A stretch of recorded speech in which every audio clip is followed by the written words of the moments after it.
berdua berkunjung ke Desa Kuta Baru dan awak sudah ditemani Pak Tarigan.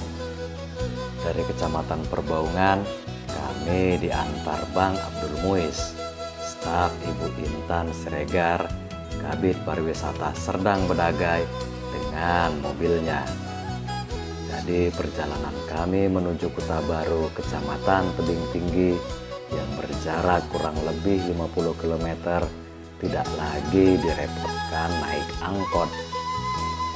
Menjelang tiba di kediaman Bang Syahri, awak melihat sudah dipasangi umbul-umbul sepanjang jalan.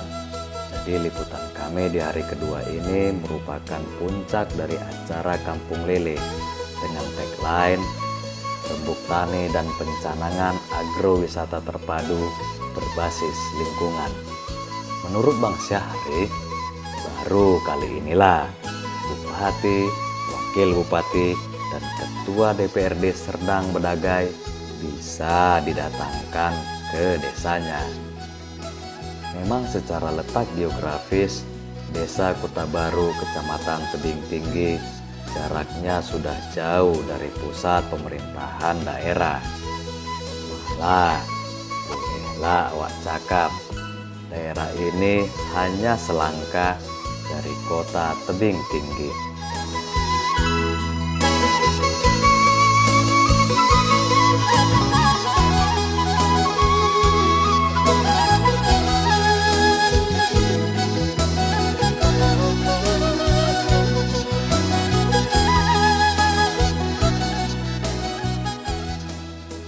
Berhubung acara Rembuk Tani masih lama, seperti uji nyali, awak pun membawa Pak Tarigan raun-raun ke tengah perkebunan sawit dan karet.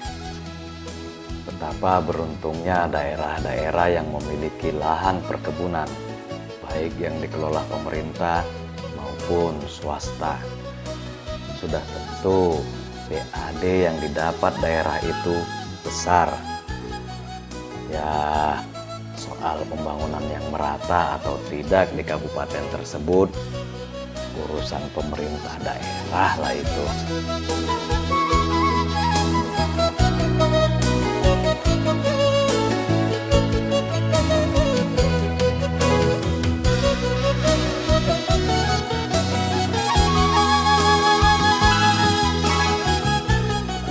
Ini kemarin kau lewat sini? Ya iyalah Pak, namanya kita raun-raun kan masuk ke desa-desa, jumpa suasana yang nggak pernah kita duga. Ih, termasuk berani juga kau. Ini kan sudah hutan ini. Awak kan takutnya cuma sama Pak Tarigan. Kau bisa aja kau. Iyalah Pak, kalau ada apa-apa sama Bapak kan awak juga yang repot. Pemirsa, raun-raun di Desa Kuta Baru hari ini saya sudah bersama Pak Tarigan yang tadi malam nyampe. Hari ini kita akan melihat acara Rembuk Tani dan Pencanangan Agrowisata Kuta Pakam Indah oleh Bapak Bupati Serdang Bedagai dan Bapak Wakil Bupati Serdang Bedagai. Kesana kita Pak. Ayolah.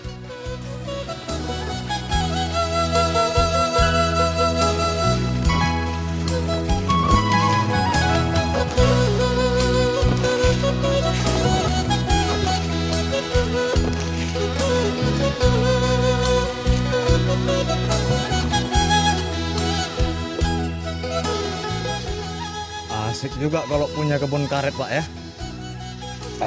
Iya.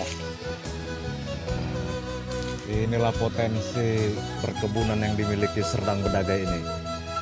Betul. Sawit, karet, belum lagi sektor perikanan yang bisa menjadi sumber PAD.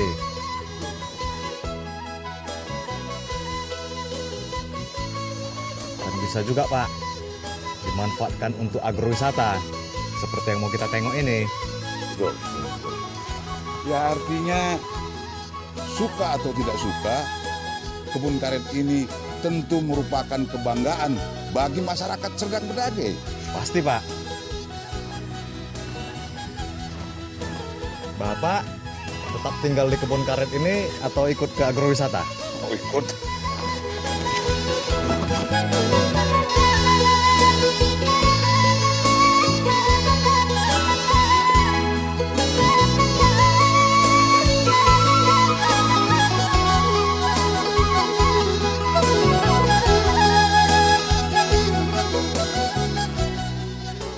Menurut Bang Syahri, areal yang dimilikinya berikut rumah kediamannya kurang lebih 2 hektar. Di lahan inilah dia berjibaku mengelola 50-an kolam ikan lele, ternak domba, dan ternak cacing.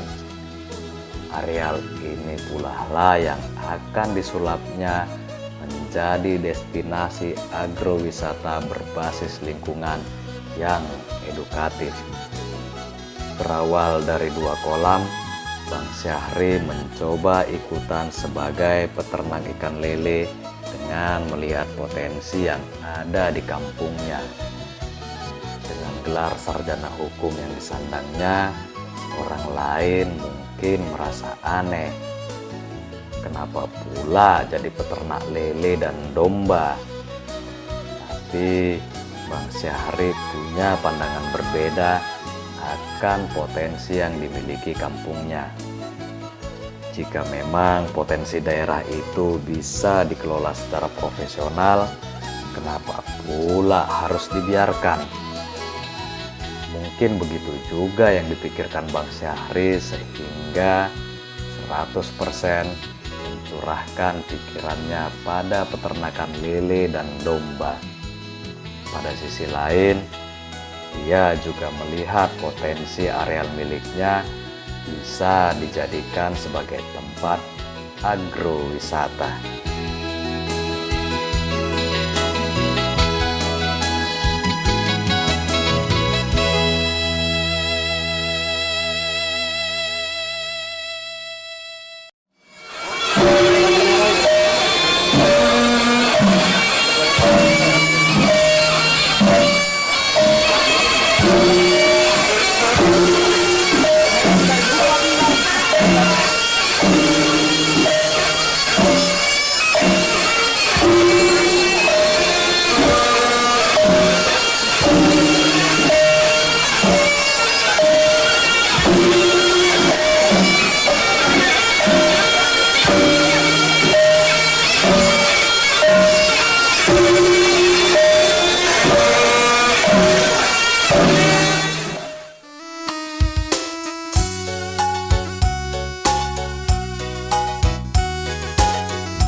Selain mengurusi puluhan kolam dan ratusan domba, Bang Syahri juga memanfaatkan lahan miliknya untuk tanaman seperti nanas, pohon pisang, dan tanaman lainnya.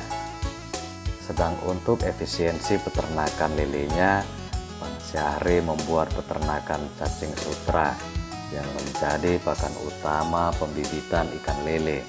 Menurut Bang Syahri, setelah pecah telur 3 hari, cacing sutra ini menjadi makanan pokok bagi bibit ikan lele. Dengan 50-an kolam yang dikelola, yang secara siklus dipanen per 3 bulan, pemasaran ikan lelenya disebar ke beberapa daerah lain seperti Balige, Pematang Siantar, dan Sibolga. Biasanya itu sudah semacam pesanan tetap. Merasa sudah mapan mengelola ternak ikan lele dengan pemasaran yang bagus, sekitar 2 tahun yang lalu Bang Syahri mencoba peternakan domba. Ternyata bisnis ini pun berjalan baik. Dengan kapasitas kandang 200-an ekor domba, hasil ternak Bang Syahri bahkan sudah merambah ekspor ke Malaysia.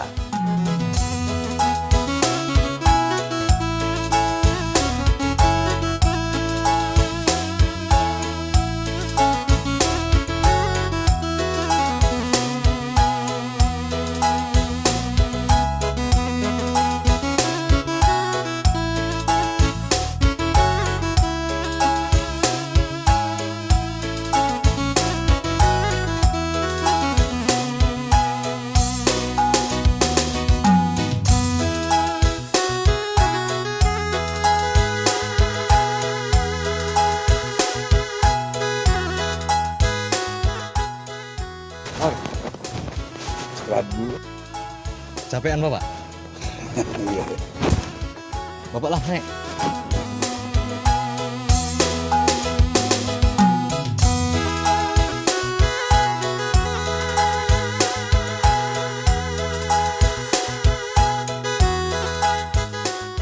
Aku salut juga lihat si Awal ini.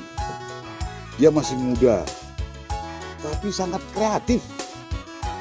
Kau lihatlah ini.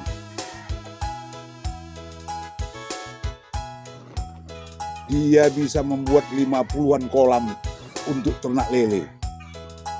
Apa nggak hebat itu? Hebat lah Pak. Maksudku, kalau kau pulang ke kampung, buat juga seperti ini. Awak kan udah lahir di Medan Pak. Tanah yang di kampung, biarlah saudara-saudara di kampung yang mengelolanya. Oh begitu. Ngopi dulu lah kita. Belum ada ngopi kita Pak ya. Ya belum. Bapak tunggu sini biar awak carikan. Oke.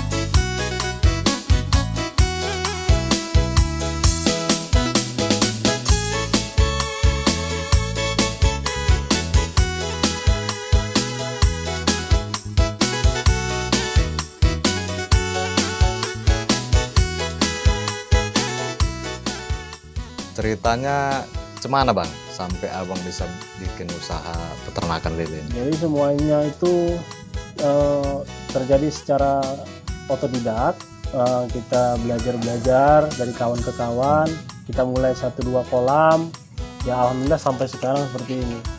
Semua kita mulai dari kayak seperti cari cacing. Kita kerjakan sendiri kalau dulu. Ya alhamdulillah sekarang sudah ada anggota. Tambah satu. Sekarang kolam kita ada 55 kolam. Luas lahan ini sendiri? Luas lahan ini kalau untuk kolamnya kurang lebih sekitar 1,5 hektar. 1 hektar untuk kolam. Untuk kolam. Tiap kolam ini berapa ekor kapasitasnya? Per kolam ini variasi, minimal dia 10.000 sampai 20.000 per kolam. 10.000 sampai 20.000 ekor. Iya. Panennya Bang? Berapa lama? Panennya dia siklus, ikan lele itu 3 bulan sekali panen. 3 bulan sekali panen. Cuman kita atur siklus panennya. Kita bisa panen seminggu sekali. Tapi karena kita itu untuk pengiriman 2 hari sekali, kita terus percepat putaran.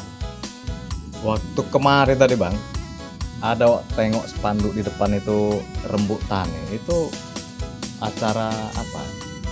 Jadi gini, saya sudah lama ingin membawa Pak Bupati Serdang Bedagai ke sini melihat potensi Kuta Baru itu.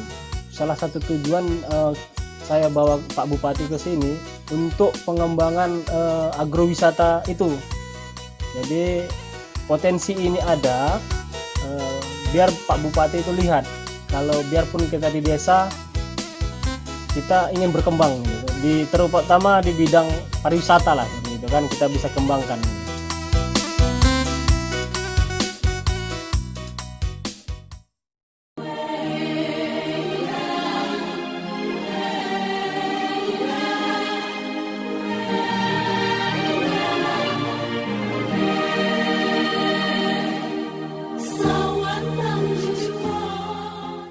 Sebagai tuan rumah, Bang Syahri memberi kata sambutan. Ia lebih menyoroti infrastruktur jalan menuju desanya agar ada prioritas dari pemerintah daerah. Dengan jalan yang bagus, tentu akan lebih memudahkan dan membuat pengunjung nantinya bisa lebih nyaman berwisata ke daerah tersebut. Sementara sambutan dari Bupati Insinyur Haji Sukirman lebih menitik berat kepada potensi apa saja yang ada di desa itu untuk dikembangkan, sehingga nantinya menarik minat orang lain berwisata ke daerah tersebut. Walau agak terlambat datang, Ketua DPRD Serdang Bedagai, Dr. M. Rizky Ramadan Hasibuan, dalam sambutannya mengatakan bahwa hal terpenting untuk keberhasilan pengembangan agrowisata, lokasi harus mudah diakses, juga harus memiliki keunikan dengan latar belakang panorama yang indah dengan lingkungan alam di pedesaan.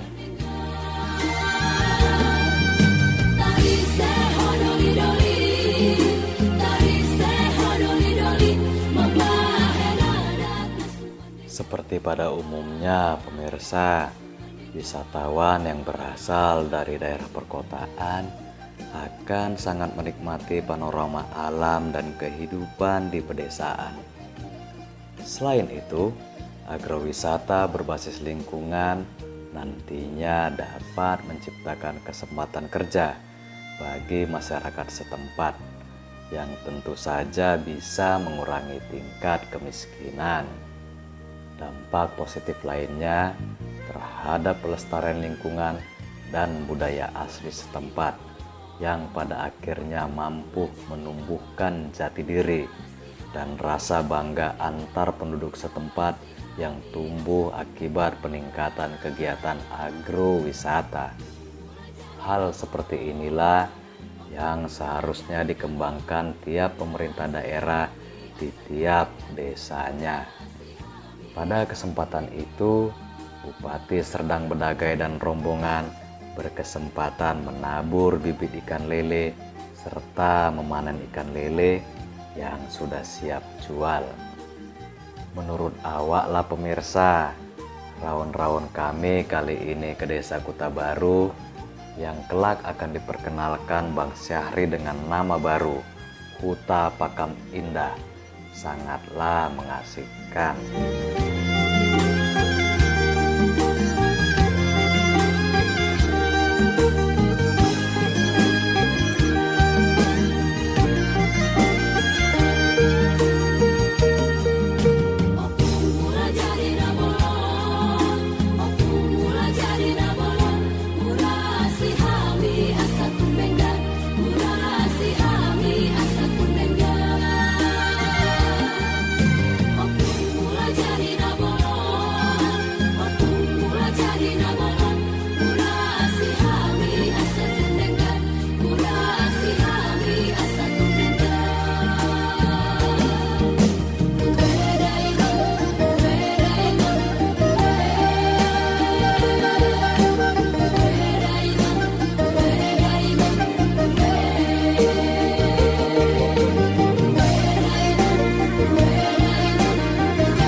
Dengan masyarakat desa yang cenderung polos kadang membuat awak kagum dengan ide-ide yang mereka miliki untuk memajukan desa mereka.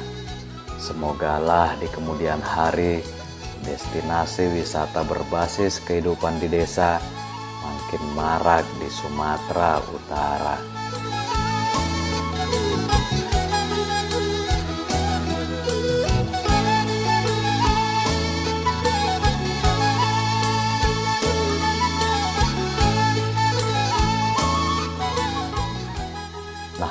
pemirsa, akhirnya awak cuma bisa bilang, lebah tidak bersarang lagi habis pulang ke Gunung Ledang.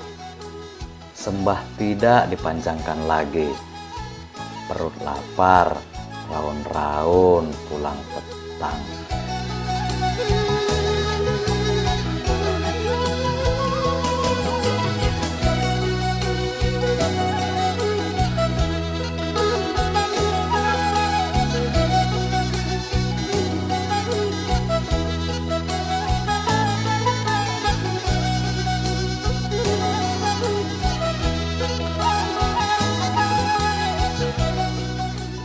Kenapa, Pak? Kapan? Awak tak menyangka kau sendirian round-round ke tempat-tempat seperti itu. Itulah yang awak alami semalam, Pak. Tapi setelah Bapak tengok-tengok kolam-kolam lele di sana, gimana menurut Bapak? Menarik, Ar. Awak malah sudah berbicara dengan salah seorang peternak lele itu. Akhirnya aku tertarik bikin kolam lele di belakang rumahku. Oh, cocok itu, Pak. Di usia Bapak yang lansia seperti sekarang, itu akan jadi kegiatan yang produktif. Tapi apa aku masih mampu, Ar?